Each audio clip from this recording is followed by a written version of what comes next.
Él es economista y maestro en Gobierno y Políticas Públicas por la UADY. Cuenta con estudios de especialidad en Evaluación Socioeconómica y Financiera de Proyectos de Inversión por el Instituto Tecnológico Autónomo de México y de Evaluación Inmobiliaria por la Universidad del Valle de México. Asimismo, cuenta con diplomados en Administración de Proyectos por el Tecnológico de Monterrey y en Ciencia de Datos por la Universidad Politécnica de Yucatán.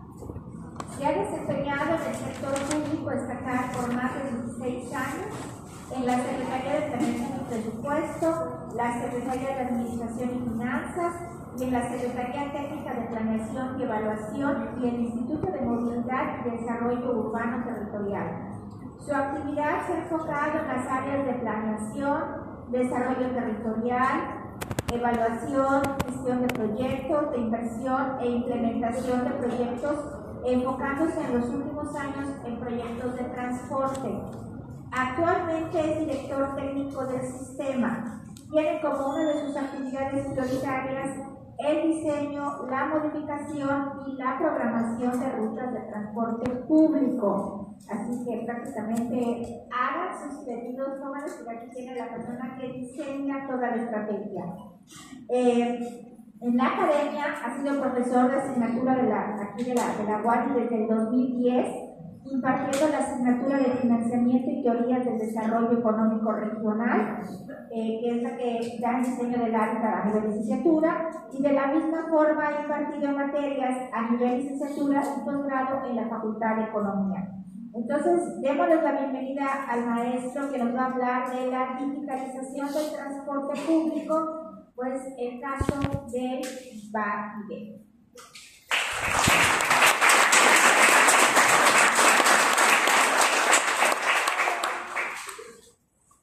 ¿Qué tal? Buenas tardes a todos. Veo bastantes caras conocidas. La presentación va a ser sobre los aspectos esenciales de la digitalización del transporte público, que creo que es un tema que va a ser de sumo interés, porque combina temas que son específicos a la formación, creo que no solo de diseñadores del hábitat, también de arquitectos y otros especialistas, pero también nos habla de algunos de los aspectos que más han evolucionado de manera más rápida, que es el tema de la digitalización, que está muy relacionada con aspectos que seguramente ustedes ya han escuchado de manera recurrente, como la revolución 4.0, la inteligencia artificial, la revolución que se está gestando en temas de ciencia de datos, entre otros aspectos que son relevantes para lo que está sucediendo en el mundo actual. Y voy a hablar específicamente de mi experiencia en el sistema VAIDE. Antes de ser director técnico, también fui director de planeación, estuve a mi cargo el tema de la planificación del sistema de transporte público, sus primeras etapas, también la parte de evaluación, en términos de los estudios de intervención y todos los pasos previos que realizaron. Así que he tenido un lugar privilegiado para poder ver cómo ha evolucionado el sistema a lo largo de los años. Sin embargo, he de decir que, bueno, yo tengo un punto de vista sobre el sistema, obviamente, pero creo que hay ciertos puntos donde puedo ser un poquito más crítico por ser un espacio universitario y, como siempre, pues, va a haber áreas de oportunidad. Bueno, ¿de qué se trata la presentación?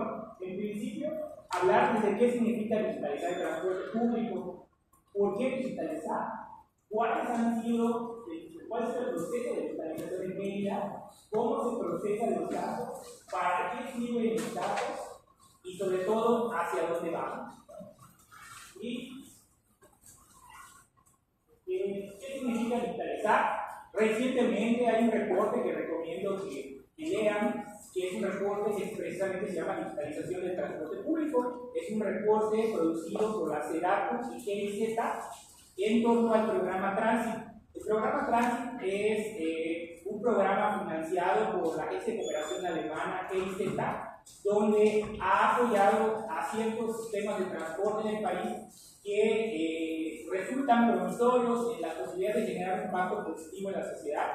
En los sistemas que actualmente están recibiendo apoyo de tránsito, precisamente está el sistema metropolitano, el sistema de Mérida, el VAIDE. así como también ciudades que todavía están iniciando, como es el caso de Oaxaca, Toluca, y eso nos puede dar una perspectiva de, pues en el reporte se da una perspectiva de los diversos grados de avance que tiene la digitalización del transporte público, pero vamos a la definición formal, que la digitalización simplemente es la adopción e implementación de tecnología digital por parte del sector transporte con el fin de crear nuevos productos, servicios y procesos, ya sea por el sector público, privado o social. Recordemos que el transporte público es un sistema donde concurren muchos actores. De hecho, si ustedes han tomado clases de marco lógico, de evaluación de proyectos o de materias similares, participación comunitaria, siempre se toma como ejemplo el transporte público porque siempre es un tema donde hay muchos actores relevantes y siempre resulta compleja su implementación. Pero para fines de la legislación del transporte público también es importante resaltar que no solo debemos pensar al sector público como un ente que financia la innovación, sino que también actúan como es en este caso, como actores claves en la creación y desarrollo. Es decir, especialmente en aquellas zonas que representan alto riesgo, que significa la creación de nuevos mercados y tratar de, por ejemplo, introducir tecnologías disruptivas, como es en el caso de Vaivén, tecnologías que antes de la existencia de Vaivén pues nunca se habían utilizado. En algunos casos, con muy pocas experiencias, inclusive a nivel nacional, ¿no? Y entonces creo que también es importante que si en principio sin el concurso, sin la colaboración del sector público, privado y social, este proyecto pues no pudiera haber visto luz. El Vaivén es el resultado de la suma de muchos esfuerzos. Esos esfuerzos van desde el gobierno federal y a través de la SICT, de la SEDATU, de la Secretaría de Hacienda y Crédito Público, de la propia Presidencia de la República, creyeron en el proyecto y a través de su brazo financiador, que es el Banco Banobras, que es parte de la banca de desarrollo, que es parte del sector público, y con el apoyo del gobierno estatal, de los diferentes gobiernos municipales, de distintos agentes privados, es que se pudo llevar a cabo. Pero siempre una parte fundamental ha sido ejercer ese liderazgo para promover esta digitalización. Y bueno, ¿qué entenderíamos entonces por tecnología de digitalización del transporte público? Estas no quiere decir que estén en el Vaivén, pero son las que a nivel nacional, pero también a nivel internacional, son los ámbitos en los que se está llevando el proceso de digitalización. Por ejemplo, la creación de portales abiertos, licitaciones electrónicas, mecanismos de participación ciudadana, que están más enfocados a lo que se llama gobierno digital. También está la parte de planeación del transporte, análisis de datos pasivos, herramientas de simulación de transporte, herramientas para visualización de datos.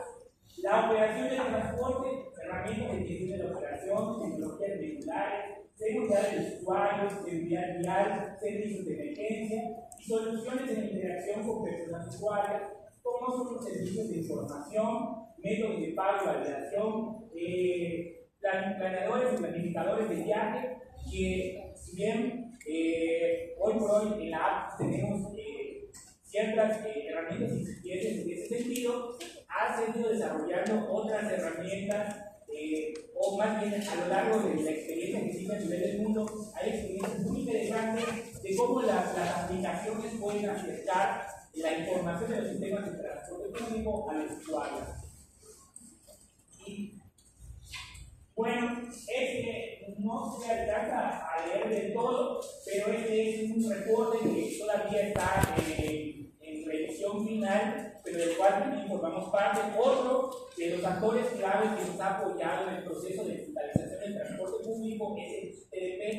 El IPDP es un organismo a nivel internacional, una organización que apoya temas relacionados con el transporte público en varias partes del mundo, sobre todo en países en vías de desarrollo, y ha apoyado mucho al sistema Vaivén a través de diversas iniciativas. Y a partir de la experiencia que tuvo con Mérida, Monterrey, Ciudad de México y Guadalajara, hizo un reporte que recientemente se presentó en el SmartFit, que fue hace unos meses aquí en Mérida, y en el Smart City se presentó los resultados de este reporte, y básicamente ellos plantean este modelo de digitalización formado por 4 etapas: la digitalización básica del transporte, la optimización de herramientas digitales, la integración de sistemas de transporte y la integración de avanzada de la movilidad, hasta llegar al último peldaño, que es un peldaño que todavía no llegamos nosotros, que son los sistemas inteligentes de transporte, ¿no? Pero tenemos bastante avanzado. Mérida se encuentra en la fase 3, integración de sistemas de transporte, por arriba de ciudades, por ejemplo, como Monterrey, y al mismo nivel de ciudades como Guadalajara, pero todavía un peldaño abajo de la Ciudad de México, ¿no? Que, pues, evidentemente, y seguramente el que tiene la experiencia de estar en la Ciudad de México, pues tiene uno de los sistemas más avanzados en términos de digitalización del transporte público. Una característica también única del sistema Vaivén, que es una iniciativa que busca integrar completamente el sistema de transporte urbano. Como saben, igual, pues, el tamaño del problema de la Ciudad de México pues, es de otra dimensión. Estamos hablando de una de las ciudades más grandes del planeta, pero lo que ustedes vemos en el sistema avanzado de digitalización que está en la Ciudad de México solo cubre algunos subsistemas, no cubre todos los sistemas.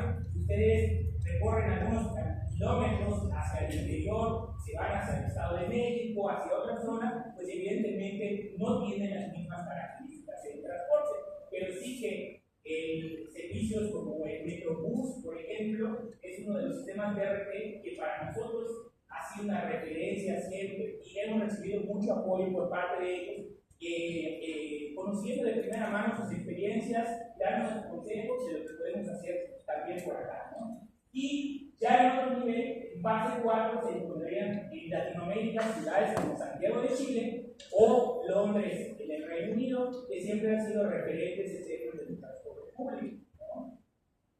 Y bueno, ¿por qué digitalizar? Aquí tenemos un modelo de digitalización de transporte público. Aquí se me dio de la referencia, pero la idea básica del modelo de transporte de las 7 demandas de transporte público es un libro que conocimos desde el inicio del proceso y nos gustó mucho el modelo y tratamos de vincular muchas de las actividades que realizamos a ese modelo.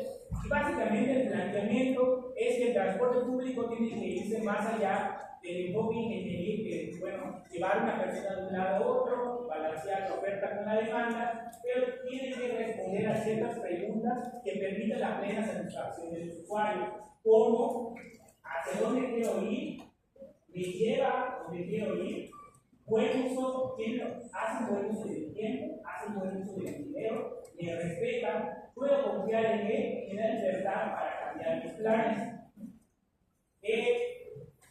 Se tiene cerca de mí y cerca del destino, por ejemplo. Si tenemos paradas, tenemos estaciones, tenemos conectividad con otros lados, ¿no? La planificación del sistema de transporte público inicia desde que das un paso fuera de casa y hasta que llegas a tu destino. Es por eso que unos elementos claves que hemos querido trabajar es el tema de la multimodalidad. En principio hemos trabajado, por ejemplo, con el programa EPICI, entre otros, con otros sistemas de transporte. En ese momento estamos en un proceso de integración con las rutas foráneas, por ejemplo, con las copias foráneas, porque a través de los CETRANS reduzcan el tiempo de traslado y el tiempo de transporte, faciliten los recorridos hacia diferentes partes de la ciudad, y estamos en una primera fase de integración, y así vamos a buscar integrar otros sistemas de transporte que nos puedan apoyar, así como servicios complementarios.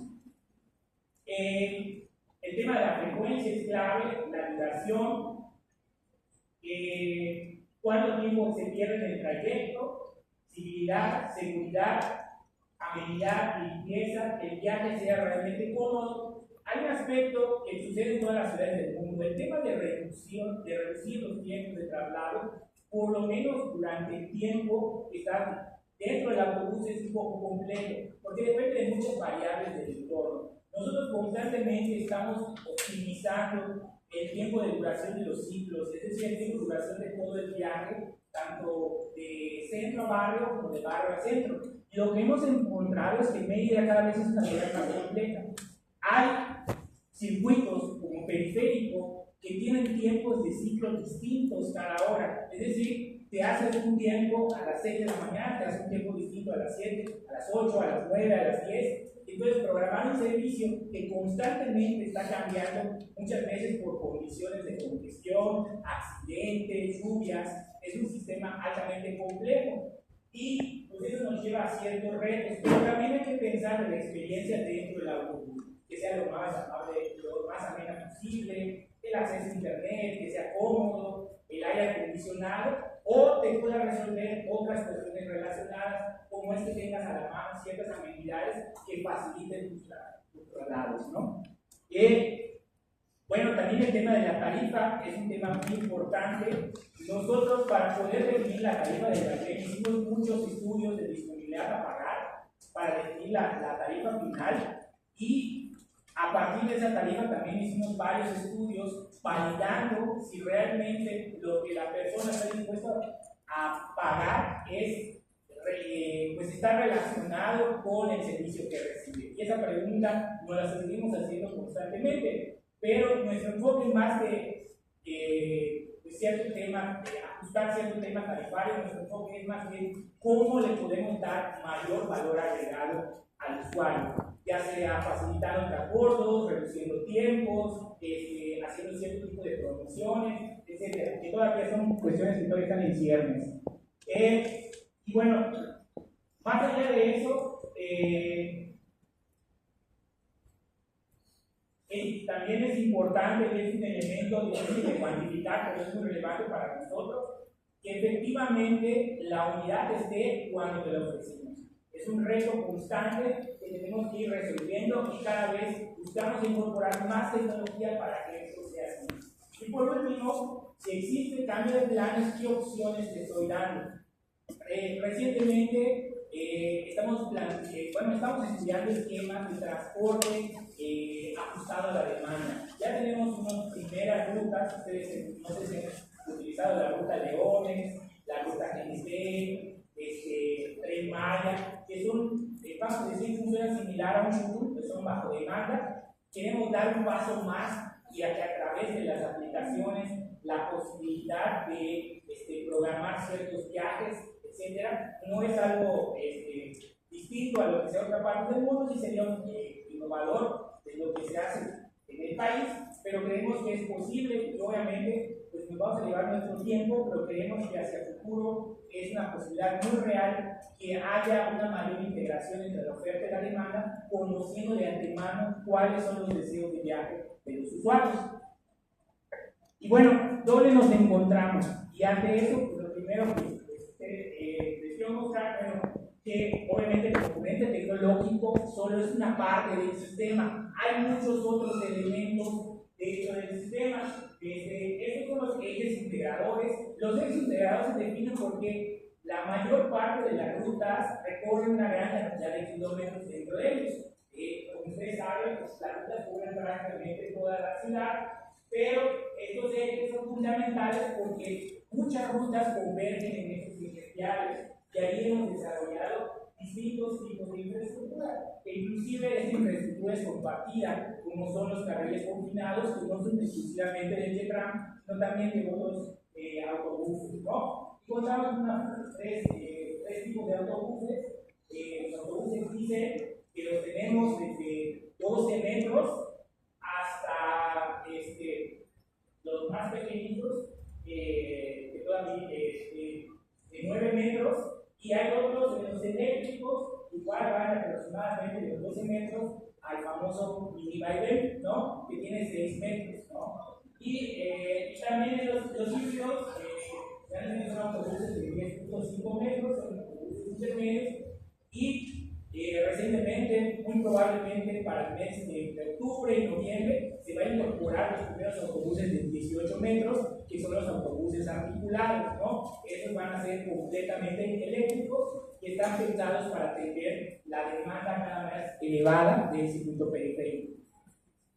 Y bueno, ¿cómo se lleva a cabo este proceso de digitalización?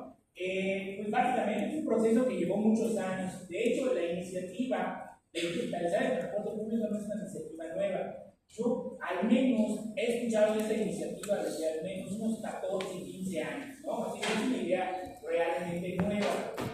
El primer proyecto ya pues, formal, digamos que ya con un alcance bien definido, se dio alrededor del 2015, pero entre una cosa y otra, ese proyecto no pudo despegar como tal hasta después de la pandemia, alrededor del 2021. Pero eso no quiere decir que antes de eso no se hubiera hecho nada. Se hicieron algunas reformas de carácter legal, la creación del INCUB, el sistema de gestión de flota. Aquí sí rompimos un paradigma en la digitalización del transporte público, porque la mayoría te dice, oye, primero reordena tu transporte, consigue las unidades nuevas y después digitaliza. Y nosotros dijimos, no, primero digitalizamos y después reformamos el transporte público. ¿Por qué? Porque los datos son fundamentales para reformar el sistema de transporte público. Sin los datos no hubiéramos podido transformar el sistema de transporte público. Entonces, todas las unidades usadas, un parque vehicular de alrededor de 16 años, se le instaló lo que se denomina ABL, y que básicamente es un GPS con un acelerómetro, con sensores, tanto puerta delantera como puerta trasera, más algunos otros elementos que permiten dar el seguimiento en tiempo real de las unidades de transporte público. Entonces, primero se instaló a todas las unidades antiguas los equipos. Después obtuvimos una gran cantidad de información. Después desarrollamos, o más bien de manera paralela, desarrollamos las herramientas que nos permitan aprovechar esa gran cantidad de información, y con esa información hicimos una gran multitud de ejercicios antes de decidir llevar a cabo nuestra primera ruta de transporte en noviembre de 2021, que es la ruta periférica. El desarrollo de la implementación del seguro periférico nos llevó alrededor de un año. El periodo de prueba, los que se recuerdan del periférico, fue de varios meses. Fue desde finales del 17 de noviembre de 2021 hasta el 30 de abril de 2022. Prácticamente estuvimos 4 meses haciendo pruebas. Durante ese periodo de pruebas fue completamente gratuito el sistema, pero nosotros no queríamos soltar el sistema hasta que estuviéramos 100% seguros de que tenía un nivel de servicio aceptable. Y cambiamos el esquema de transporte, periférico primero, a un sistema de pago por kilómetro. Básicamente, ya que hay una confusión que se da muy seguido, se dice que los autobuses son del gobierno, son de la agencia de transporte, y eso no es así. Los autobuses son de los concesionarios. Hay una concesión de servicio público a los concesionarios, y ellos, con sus propios recursos, a través de la banca privada, consiguen los créditos, compran los autobuses. Lo que cambió fue el modelo, que básicamente lo que nosotros mitigamos es lo que se denomina el riesgo de demanda, es decir, ya el concesionario no vive de lo que recauda el autobús, ellos viven de lo que se denomina el pago por kilómetro. En ese pago por kilómetro está integrado el costo de operación y el costo de adquisición de la unidad, ¿no? Entonces, eso es básicamente lo que cambió del esquema, y fue fundamental porque eso le da certeza a los inversionistas que en un periodo de 10 años va a poder tener un retorno razonable sobre la unidad que está invirtiendo. ¿Por qué? Porque en el pasado concesionarios invirtieron en unidades nuevas, pero nunca se les actualizó la tarifa. Eso que generó que estos concesionarios terminaron descapitalizados, quebraron. Cuando vino la pandemia, pues prácticamente se pudo lograr sacar el sistema porque este pacto se realizó previamente, porque si no, ya no hallábamos esquina. Es más, se tuvo que deshuesar unidades para poder seguir dando el servicio durante la pandemia. Y a partir de ese acuerdo, pues empezaron a cerrarse los acuerdos con los bancos, y poco a poco se fue modificando el sistema. Y bueno, como mencioné, un elemento esencial es el centro de control de monitoreo, la digitalización de las rutas de transporte público y la instalación de equipos y la capacitación de transportistas, porque ellos también viven con sus centros de monitoreo. Y el proyecto piloto del periférico, Ya los esquemas de pago por kilómetro, de validación, también hay deducciones. Hay unas condiciones generales de servicio que si no cumple el concesionario se le va deduciendo los kilómetros que se le pagan. Otra inclusión clave ha sido la generación de un GTPS estático que más recientemente pues, ya se publicó, y ese GTPS es el estándar internacional de la manera en cómo se transmiten los datos de transporte público. ¿Y qué permite ese estándar? Que ahora ustedes puedan ver las rutas de transporte público en Google Maps o en otras aplicaciones que consumen los datos de Google Maps. Y pues se hizo unas licitaciones para recaudo digital, se hicieron el tema de los cajeros, hubo un proceso muy intenso de digitalización, apareció la app digital, empezamos a entrenar personal especializado dedicado a realizar encuestas prácticamente de manera cotidiana, que tal vez ustedes los conozcan, se denominan chalecos verdes, ¿no? Y después hubo ciertas reformas legales para que todos transitaran al pago por kilómetro y el financiamiento del 10% del enganche. Entonces el concesionario únicamente tenía que conseguir crédito y a través del fideicomiso mensualmente se va reteniendo lo que paga de la unidad y se le paga directamente al banco. Esa certeza es lo que permitió que en este caso los bancos, los financiadores, puedan dar los recursos para la compra de unidades. Y se han ido haciendo diferentes mejoras al centro de monitoreo. Hemos estado transitando de la misma forma. Hoy por hoy el centro de monitoreo es un centro 24/7, es decir, tenemos los 3 turnos, los 7 días de la semana. Y hemos estado desarrollando diferentes herramientas para poder analizar la información que recibimos del usuario sobre los ascensos, los descensos, las limitaciones, las limitaciones de las personas usuarias, el tiempo de viajes, y también hemos hecho varios pilotos. Por ejemplo, en Seguro Periférico probamos un sistema de consola que alerta al operador cuando va a exceso de velocidad o cuando frena bruscamente, ¿no? Y hicimos una evaluación del impacto de que tenía el mero hecho de decir al operador que va a exceso de velocidad, y los resultados fueron muy satisfactorios. Sin embargo, también nos dimos cuenta que pues, al principio se les hacen caso la alarma, pero ya después de 3 o 4 meses se les olvida y siguen manejando como antes. Y lo que nos dicen no es que la tecnología no sirviera, sino que requiere de otros mecanismos de refuerzo. Entonces hablamos de temas de capacitación, temas de seguimiento, etc. Pero ya estamos considerando en las siguientes tecnologías que el operador tenga una consola de viaje. Es decir, que tenga una especie de tablet donde se descargue la programación, la ruta, y que vaya apareciendo las alertas y entre otra información que sea relevante para él. Y bueno, a partir de esa información tenemos varios pronósticos de datos, eso nos ha permitido acceder a mayor financiamiento, y estamos trabajando en la generación de GTP dinámico.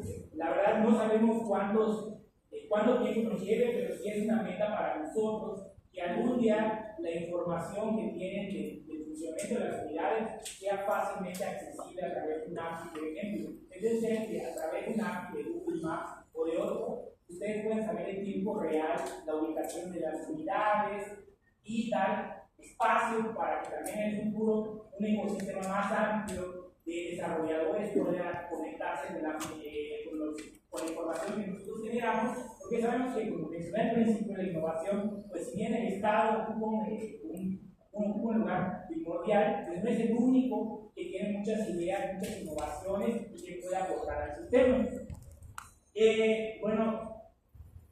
Hemos trabajado mucho en el tema de tarifa social, se ha incrementado considerablemente la cobertura, sobre todo porque si ustedes les tocó antes del vaivén, pues era muy frecuente que no respetara la tarjeta de estudiantes y esos temas. Y donde hemos tenido un impacto muy fuerte es en el tema de las personas con discapacidad, allí por 2 razones: por el respeto a la tarjeta y por la accesibilidad, ¿no? Hemos incrementado considerablemente el número de personas con discapacidad que tienen acceso al sistema. Todavía nos falta muchísimo, pero creo que son datos esperanzadores. El tema de la política de transporte, que al principio fue complicado transmitirla al usuario, pero hemos visto muy buenos resultados y que se está usando cada vez más. Bueno, el tema de las rutas nocturnas, la red externa de recarga, ya saben, ahorita con este Oxxo, y el siguiente hito que queremos cumplir antes que termine el año es el tema de pago abierto. Tal vez ya hemos escuchado de esta iniciativa, y que ya no necesite la tarjeta con su smartwatch, con su celular, si tiene NFC, con QR, si no tiene NFC con su celular, se puede simplemente, como los videos de TikTok, solo hacen así y ya se cobraron, ¿no? Entonces, esa es una iniciativa que estamos trabajando y creemos que para finales de año ya sea factible, ¿no? Y temas de campaña de comunicación masiva, los temas de módulos itinerantes, y ya septiembre de 2024, prácticamente el 76%, probablemente el fin de semana del 27, llegamos más del 80% del sistema de transporte público, ya va a ser prácticamente, y lo que nos queda es un número relativamente limitado de rutas que tenemos con vaivén. Y bueno, hemos trabajado también con tecnología para capacitar a los operadores, como el tema del simulador del transporte público, el tema de capacitación. También hemos ampliado la meta de unidades, ahorita llevamos alrededor de 600 unidades nuevas y todavía nos falta bastante. Y pues ya hemos hecho encuestas periódicas en general, la satisfacción con el sistema es relativamente buena, hay varios aspectos a mejorar por todo el sistema. Tenemos un problema con el tiempo de traslado en la unidad. Lo atribuimos a dos razones. Uno del tema de la curva de experiencia de los operadores, y que de acuerdo a los focus groups que hemos hecho con operadores, el tema de manejar unidades vaivén se les hace sumamente estresante. La visión de los que están abajo de la unidad es que las personas y sobre todo los automovilistas piensan que los transportistas y en general los operadores, las personas conductoras, son agresivas con ellos, pero los operadores piensan lo mismo, piensan que los automovilistas son agresivos con ellos, ¿no? Y entonces muchos operadores son extremadamente cautos para manejar. Entonces estamos buscando un equilibrio y que tenga las herramientas, tenga la confianza, pero al mismo tiempo no generar accidentes. Ahí tenemos varias iniciativas que estamos trabajando que pueden ayudar. Una que viene de lo tecnológico, son las denominadas HADAS. Algunos ya lo he escuchado para los vehículos particulares, que son, por ejemplo, algunos autos ya lo traen, el sensor 360, la cámara de reversa, cámaras en punto ciego, sensor de cercanía. Algunos autobuses que no tienen la tecnología que se tiene, que tenga la presencia de un peatón o algo así. Ese tipo de tecnologías que están ya en los vehículos particulares también están en las iniciativas, solo que son tecnologías costosas. Entonces estamos en ese proceso de validación costo-eficiencia de cómo incorporar esas nuevas tecnologías hacia las unidades. Y bueno, una cosa que nos han pedido un montón, que es el tema de consulta de saldo, que está en el desarrollo de la aplicación, y el pago del servicio, como hemos comentado, ¿no? Bueno, ¿qué sigue? Bueno, aquí lo que les quiero mencionar es básicamente cómo utilizamos la información para tomar mejores decisiones. Eso empieza con la producción o la captura del dato, la transmisión, la validación y almacenamiento de la información, la explotación y el análisis de esa información. Antes les voy a dar algo más descriptivo de cómo llegar la información, pero básicamente en el principio teníamos registros físicos. Antes, tal vez ustedes algunos lo recuerden, pues para saber cuántas unidades había en el transporte público, pues los inspectores tenían que parar todas las mañanas, sacar una listita y ir checando cuántas unidades van pasando. Y para ver cuántas personas arriban, hay algo que todavía se utiliza, seguramente algunos que estudiaron, que se llama el FOB, ¿no? La frecuencia de ocupación vehicular, que se para arriba, ¿no? A ojo de tubero. Y así se tenía que hacer todo, y era un tema sumamente tedioso, además de información completa, porque no podíamos tener información de todo el sistema. Y posteriormente hemos desarrollado desarrollado herramientas incluso para digitalizar nuestros registros de que hacemos a través de encuestas. Las encuestas no se hacen de manera física, ya se hacen de manera digital a través de herramientas como ¿no? Entonces, nosotros creamos una sesión en Go, cada QR captura y preparamos los layouts y procesamos la información. Es una encuesta que a veces lleva meses, ahorita nos lleva una semana que ya está terminada, ¿no? Y por otro lado, lo que sí ha sido un cambio en la manera de investigación de la información, pues ha sido el tema de los sensores, ¿no? En el autobús tenemos un acelerómetro que nos mide el frenado y la aceleración del autobús. Tiene un GPS, tiene la movilidad en sensor, y esa es la información básica que tiene cada autobús. Y bueno, este es más o menos un esquema de cómo nos encontramos ahorita. La red que utilizamos es una red que se llama red IoT, es decir, la red celular, ¿no? Y sufrimos lo mismo que los usuarios que la red celular. Existe un tema que se habla poco de digitalización, pero creo que es importante. Hay retos de infraestructura en nuestro país en materia de telecomunicaciones, todavía bastante importantes. Si ustedes hacen un mapa de 5G, de la distribución que existe en ella, van a ver una diferencia considerable en la cobertura que se tiene en el norte como en el sur de la ciudad, ¿no? En el sur de la ciudad prácticamente no existe el 5G y está concentrado en cierta parte de la ciudad. Esa falta de redundancia en la red impide que la información sea 100% precisa, no tenga ningún tipo de problema a la hora de transmitirse. ¿Qué sucede en ese caso? Básicamente lo que sucede es que el validador guarda la información y cuando encuentra mejor señal, pues devuelve toda la información. ¿Qué nos genera ese problema? Que no tenemos realmente el tiempo real. Para el verdadero tiempo real necesitamos una red de alta frecuencia, estamos trabajando con ellos. Actualmente nuestros validadores postean cada minuto. Bueno, parece un montón, pero cuando tú quieres ver exactamente dónde bajó, subió una persona, un minuto es una distancia relativamente grande.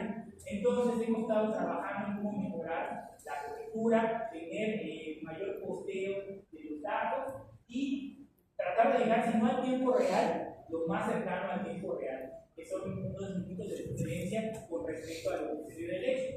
Estas cuestiones no son triviales. Imagínense ustedes que sucede una emergencia y se detiene un autobús porque hay un bloqueo.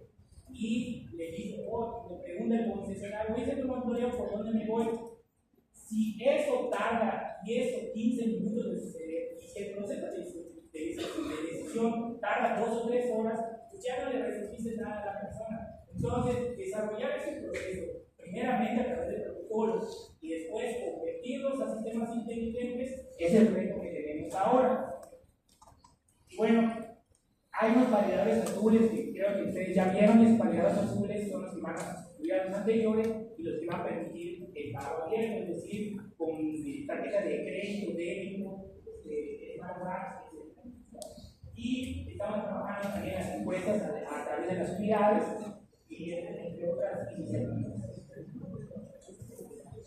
Bueno, ya rápidamente, ¿qué hacemos con la información?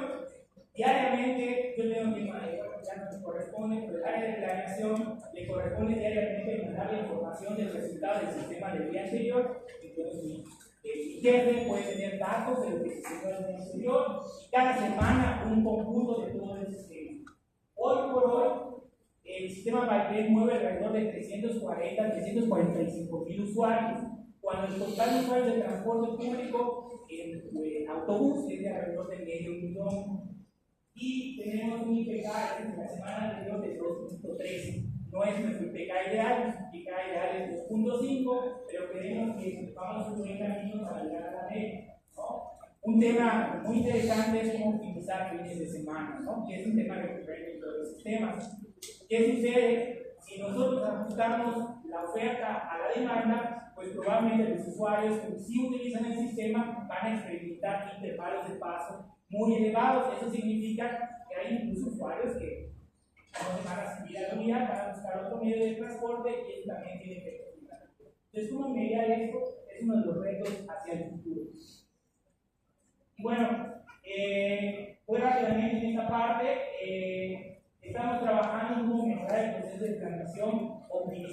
capacidad del servicio, ahora sí, el trabajo que corresponde. Mi trabajo es balancear constantemente la oferta con la demanda, ¿no? De tal manera que pueda maximizar el IPK sin comprometer el nivel de servicio.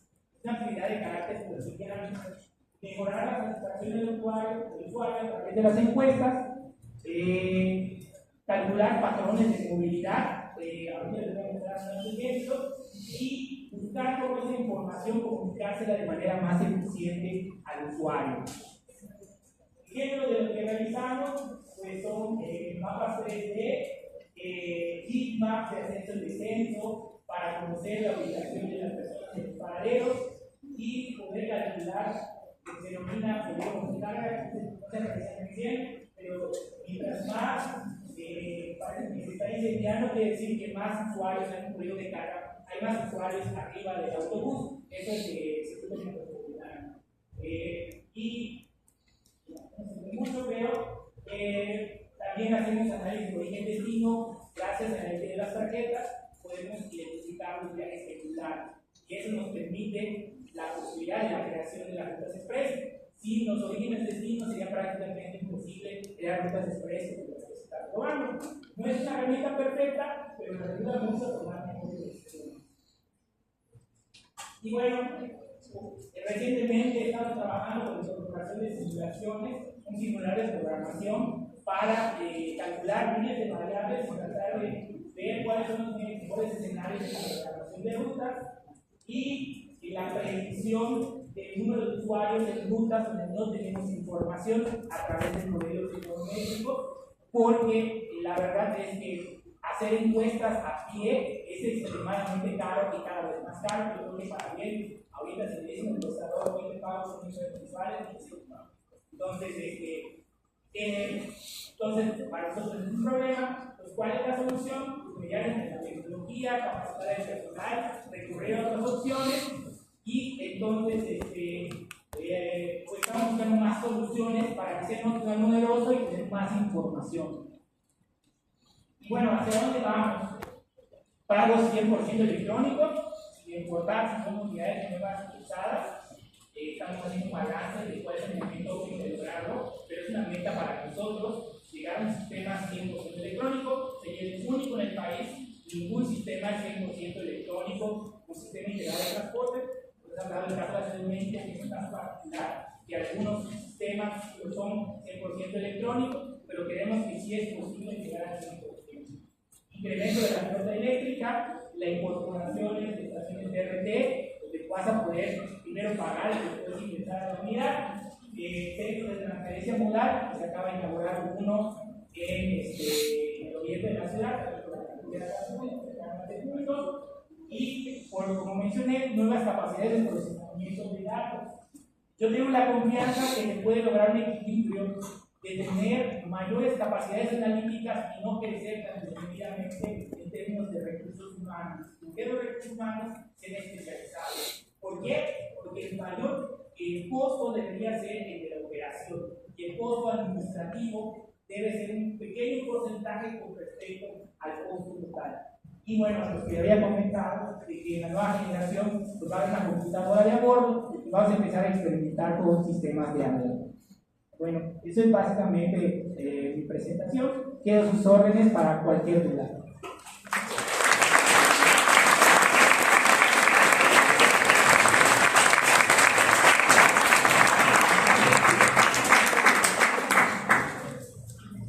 Gracias al maestro David.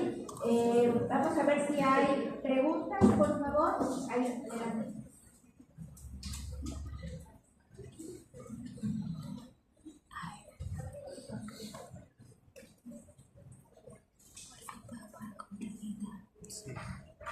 Sobre el pago ya abierto y la consulta de saldo, ¿tienen una fecha aproximada en ciertos meses? Porque la verdad siento que es muy importante porque creo que muchos hemos estado en la situación en que no tenemos saldo en nuestras tarjetas y no hay ni Oxxo, ni Nosusa, ni Willy, ni un cajero de Ryder. Como que nos quedamos así de ¿qué hago? Voy a tomar un video entonces porque vamos a hacer camión y capaz si nadie me presta, ¿no? Sí. Si nosotros estamos